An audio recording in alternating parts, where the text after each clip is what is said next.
रात का समय था। बाहर हल्की हल्की ठंडी हवा चल रही थी। मोहल्ले की स्ट्रीट लाइट्स पीली रोशनी में बुझती जलती सी लग रही थीं। सन्नाटा इतना गहरा था कि इंसान का अपना दिल धड़कना भी कानों को चुभे। मैंने उस रात पहली बार अपनी छोटी बहन रिया को अजीब हालत में देखा। वो कमरे के कोने में बैठी थी और उसकी आंखें किसी अदृश्य चीज पर टिकी हुई थीं। मैंने धीरे से पुकारा, रिया, क्या हुआ? उसने मेरी तरफ देखा ही नहीं। होंठ बुदबुदा रहे थे, जैसे किसी से बातें कर रही हो, लेकिन वहां कोई नहीं था। मैं घबरा गया। मां को आवाज देने ही वाला था कि अचानक रिया मुस्कुराई और बोली, भैया देखो ना, ये कितनी क्यूट है। उसके हाथ में एक अजीब सा खिलौना था। मैंने कभी पहले ऐसा नहीं देखा था। बड़ा सा सिर, नुकीले कान, दांत बाहर निकले हुए, एक तरह से डरावना भी और बच्चों जैसा मासूम भी। ये क्या है? मैंने पूछा। रिया ने खिलखिलाकर कहा, ये लाबूबू है, मेरी फ्रेंड। अब ये हमेशा मेरे साथ रहेगी। उसकी आंखों की चमक मुझे परेशान कर रही थी। वो चमक किसी बच्चे के सामान्य उत्साह जैसी नहीं थी। उसमें कुछ अजीब, कुछ अस्वाभाविक था। उस रात मैंने ठीक से नींद नहीं ली। आधी रात को अचानक मेरी आंख खुली। कमरे में गहरा अंधेरा था। सिर्फ खिड़की से आती पीली रोशनी से दीवारें धुंधली सी दिख रही थीं। तभी मुझे आवाज आई, खिलखिलाने की। मैंने सोचा रिया सोते सोते हंस रही होगी, लेकिन जब मैंने उसकी तरफ देखा, मेरा खून जम गया। रिया गहरी नींद में थी। उसका मुंह पूरी तरह बंद था और वो हंसी उसके बगल में रखी उस लाबूबू डॉल से आ रही थी। मैं कांप गया। एक पसीना सा माथे से बह निकला। मैं डर के मारे चिल्लाना चाहता था, लेकिन गला सूख गया था। कुछ देर बाद सब शांत हो गया। मैंने हिम्मत करके गुड़िया को उठाया और खिड़की से बाहर फेंक दिया। सोचा सब खत्म। लेकिन सुबह जब उठा तो पहला नजारा देखकर रगों में खून जैसे जम गया। लबूबू डॉल फिर से रिया के हाथ में थी। रिया बदलने लगी थी। वो पहले बहुत हंसमुख, पढ़ाई में तेज और दोस्तों से घिरी रहने वाली लड़की थी, लेकिन अब ज्यादातर वक्त अकेली रहती, कमरे के कोने में बैठकर खिलौने से बातें करती। मां ने कहा, शायद बच्ची पर पढ़ाई का दबाव है। पापा बोले, आजकल के खिलौने ही ऐसे हैं। लेकिन मुझे पता था मामला इससे कहीं ज्यादा गहरा है। एक दिन मैंने चुपके से उसका मोबाइल देखा। उसमें कई वीडियो थे। रिया अकेले कमरे में बैठी थी और कैमरा अपने आप रिकॉर्डिंग कर रहा था। हर वीडियो में लबूबू गुड़िया अलग अलग पोज में बैठी दिख रही थी। एक वीडियो में तो वो गुड़िया आंखें झपका रही थी। मैं डर के मारे मोबाइल फेंक दिया। दिन बीतते गए और घर में अजीब अजीब घटनाएं होने लगी। रात को दरवाजे अपने आप खुल जाते, रसोई में बर्तन खनकते, लाइट्स बार बार झपकती और हर बार जब भी कुछ होता, लबूबू डॉल वहीं आसपास पाई जाती। रिया की हालत भी बिगड़ने लगी। उसका शरीर कमजोर हो रहा था, लेकिन आंखें वो अब भी चमक रही थी, जैसे गुड़िया ने उसके अंदर की रूह पर कब्जा कर लिया हो। एक रात मैंने रिया को जोर जोर से रोते सुना। दौड़कर उसके कमरे में गया।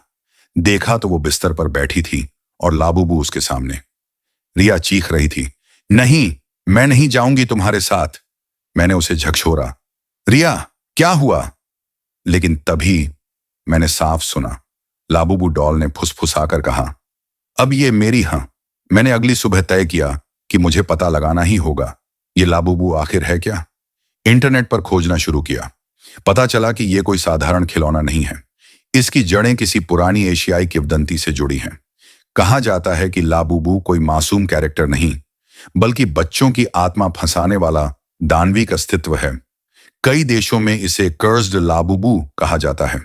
बहुत से लोग बताते हैं कि जो भी इसे घर लाता है, वहां अनहोनी घटनाएं शुरू हो जाती हैं। यह पढ़कर मेरा शरीर सुन्न पड़ गया। तो क्या वाकई ये खिलौना रिया की रूह पर कब्जा कर रहा है?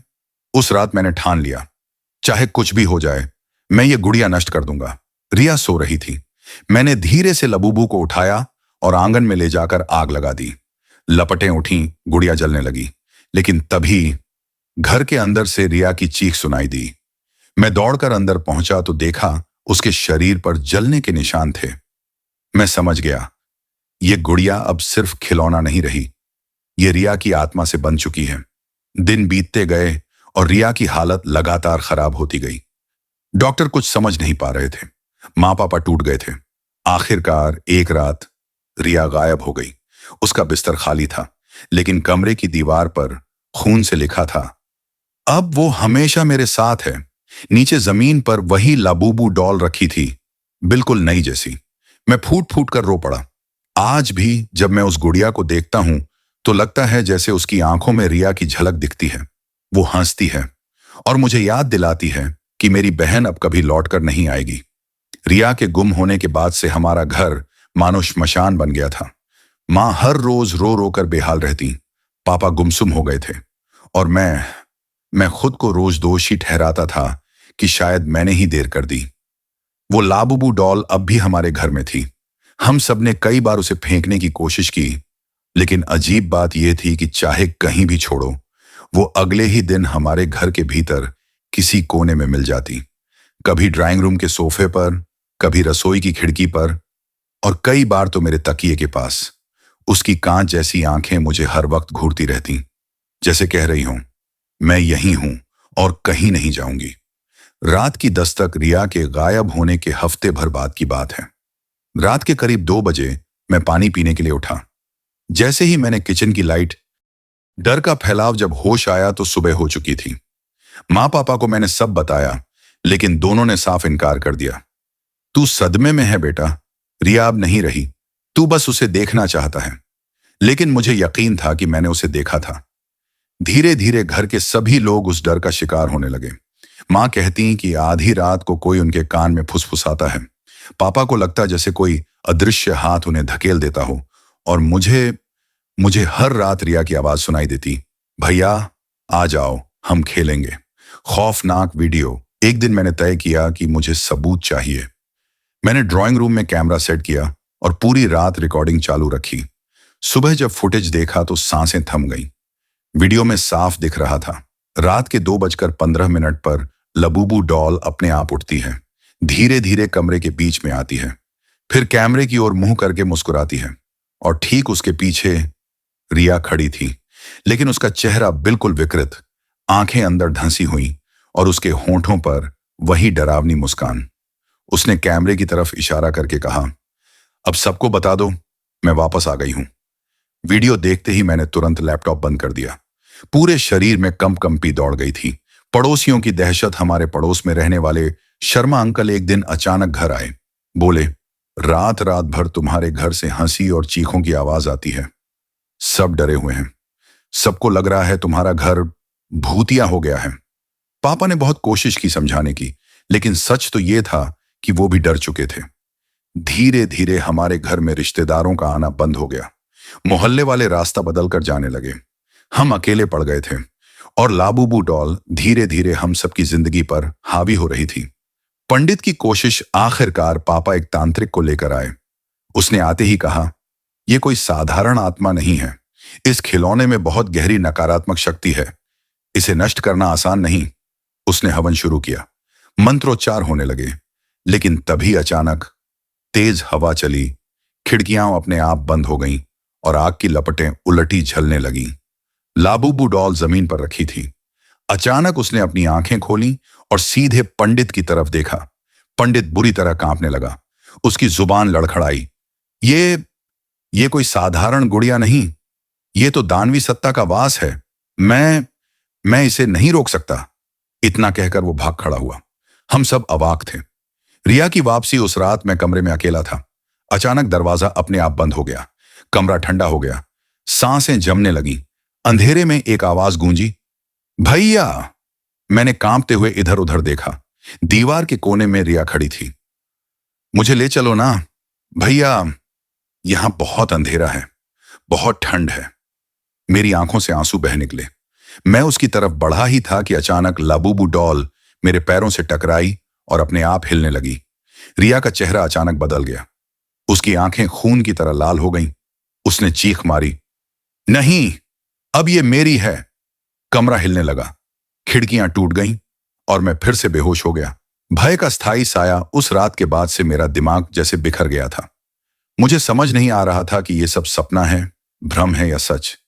लेकिन सच जो भी था, उसका असर हर दिन और गहरा होता जा रहा था। रिया बार बार घर में दिखने लगी थी। कभी आईने के सामने खड़ी रहती, कभी बरामदे में झूले पर बैठती। लेकिन माँ पापा को वो कभी नजर नहीं आती। सिर्फ मैं ही उसे देख पाता था। वो मुस्कुराती थी, हाथ हिलाती थी, लेकिन उसकी मुस्कान पहले जैसी मासूम नहीं थी। वो मुस्कान मुझे भीतर तक ठंडा कर देती और हर बार उसकी गोद में वही लबूबू डॉल होती। आवाजें और फुसफुसाहटें, धीरे धीरे पूरा घर मानो जिंदा कब्रिस्तान बन गया। रात को गलियारों से बच्चों जैसी हंसी आती, दीवारों पर खून जैसे धब्बे उभर आते और सुबह होते होते गायब हो जाते। कई बार मां कहती, किसी ने मेरा नाम लिया, लेकिन जब मुड़कर देखती वहां कोई नहीं होता। मैं हर रात नींद में चौंक कर उठ जाता। मुझे हमेशा लगता कि कोई मेरी सांसों के पास खड़ा है। कई बार मुझे अपने कानों में फुसफुसाहट सुनाई देती, भैया मेरे साथ आओ। मैं टूटने लगा था। मां की तबाही। एक सुबह मां ने चिल्लाकर हमें बुलाया। हम दौड़कर गए तो देखा कि वो बेहोश पड़ी हैं। जब उन्हें होश आया तो उन्होंने रोते हुए कहा, रात को रिया मेरे कमरे में आई थी। उसने कहा कि अब मैं भी उसके साथ चलूं। मैंने मना किया तो उसने मेरे गले पर हाथ रख दिया। बेटा, उसका स्पर्श इतना ठंडा था कि मेरी सांस रुक गई थी। हमने उनका गला देखा, वहां उंगलियों जैसे नीले निशान थे। उस दिन पहली बार पापा भी मान गए कि ये कोई भ्रम नहीं है, कुछ सचमुच हमारे घर में है। दुर्घटनाएं शुरू होती हैं। पड़ोस में भी अजीब बातें होने लगी। शर्मा अंकल की बेटी की तबीयत अचानक बिगड़ गई। वो रात भर चीखती रही कि एक अजीब सी गुड़िया मुझे घूर रही है। पड़ोसी डर के मारे घर बदलने लगे। हमारा घर अब पूरे मोहल्ले में भूतियां कहलाने लगा। अखबार की कतरन। एक दिन मुझे एक पुरानी अखबार की कतरन मिली। उसमें लिखा था कि कई साल पहले इसी शहर में एक बच्ची अचानक गायब हो गई थी। उसके कमरे में सिर्फ एक अजीब सी गुड़िया मिली थी। उस गुड़िया का स्केच देखकर मेरी सांस थम गई। वो बिल्कुल लबूबू डॉल जैसी ही थी। कहा गया था कि बच्ची की आत्मा उसी गुड़िया में कैद हो गई थी और उसके बाद से वो खिलौना श्रापित कहलाने लगा। पागलपन की हद में धीरे धीरे पागल सा होने लगा था। कभी खुद से बातें करता, कभी घर से भागने का सोचता, लेकिन हर बार जब भी बाहर निकलने की कोशिश करता, दरवाजा अपने आप बंद हो जाता, जैसे घर ही हमें कैद कर चुका हो। एक रात तो हद हो गई। मैंने देखा कि री